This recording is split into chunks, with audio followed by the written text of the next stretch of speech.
When I say that I found myself feeling amused when I first discovered the existence of this artwork, I don't mean that with intention to offend. But I would be lying if I said that I didn't find it at least a little bit humorous.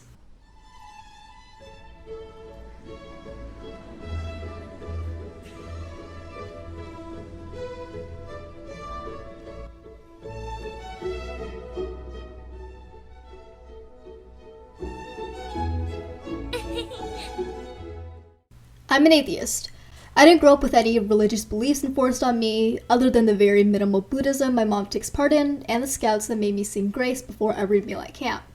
But I always had a fascination with religion, especially with the negative experiences I've had with people who associate themselves with the church when I was a child. Piss Christ is Andre Serrano's most famous yet controversial work. It's quite obvious as to why this piece of work offended. It's a small crucifix submerged in pee. Well, it would be quite unlikely for you to immediately assume that it was pee if it wasn't for its title. It looks like it could even be amber, perhaps. I'm not very sure at all how Serrano got the photo done. I have plenty of questions for him. How tiny was the crucifix? How large was the container? Did you pee just once, or was it accumulated pee over a few days? When was the last time you drank water? This wasn't, in fact, the first work he's done with bodily fluids.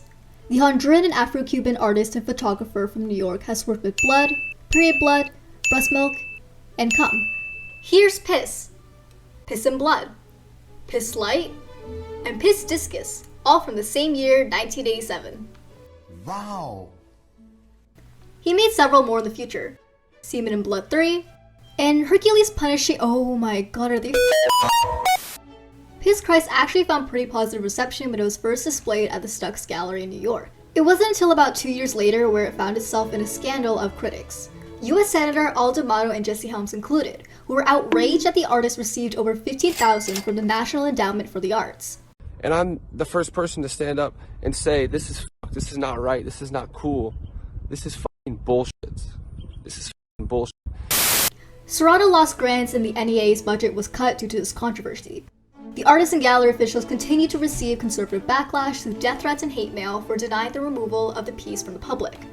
There were even attempts of visitors trying to remove the art themselves, including 2 teenagers who attacked it with a hammer. Critics found that it was blasphemous, and others argued that the government funding towards the artist and his work violated the separation between the church and the state.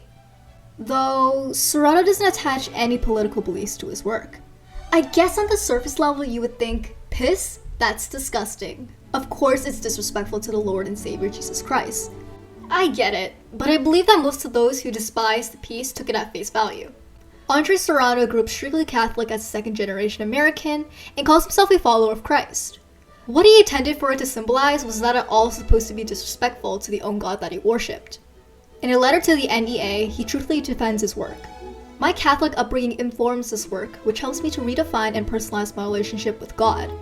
My use of such bodily fluids as blood and urine in this context is parallel to Catholicism's obsession with the body and blood of Christ. The artwork was once again attacked by religious protesters in 2011. This is what he said about the meaning of his work to Jonathan Jones for the New York Times in 2016. What it symbolizes is the way Christ died. The blood came out of him, but so did the piss and the shit. Maybe if Piss Christ upsets you, it's because it gives some sense of what the crucifixion actually was like. I was born and raised a Catholic, and I've been a Christian all my life. Piss Christ is humanizing. It may be a reminder for Christians about the humanity of Jesus and how he died. He realizes that if this was the extreme of backlash he received for the photograph, then how would people react to his sins? Even under all the outrage, there was still some support.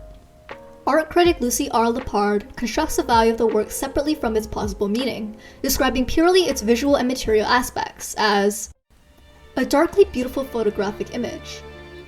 The small wood and plastic crucifix becomes virtually monumental as it floats, photographically enlarged, in a deep rosy glow that is both ominous and glorious. Which is the nicest possible way I've ever seen piss in a tank being described. Nun and also art critic Sister Wendy Beckett said that she refused to see Piss Christ as blasphemous. She sees it as a statement, and reviews on guilt were enlightening. I don't think being truly human has any place for guilt. Contrition, yes. Contrition means you tell God you won't do it again. You're sorry. Guilt means you go on and on beating your breast. You're just sitting in a puddle and splashing. Much of this video cannot be made without the help of the article by Michael Casey, Anthony Fisher, and Hayden Ramsey titled Sacrifice, Piss Christ, and Liberal Excess. I found that Casey and his colleagues detailed greatly on their opinions and response towards criticism made by Dr. George Pell. This quote being the most notable to me. The fear of so-called liberal excess perhaps finds its clearest voice in the cry, "Is nothing sacred?" Regardless of whether or not you interpret the message of this art piece as positive or negative, I believe that we can all agree that Serrano has successfully made us all think. His work doesn't just stop at urine, and he has a variety of different work that can be explored online. He continues work on photos he has taken at a morgue, showing dead body parts of different circumstances of death. As an artist, he certainly accomplishes in making us see death and his feelings about religion.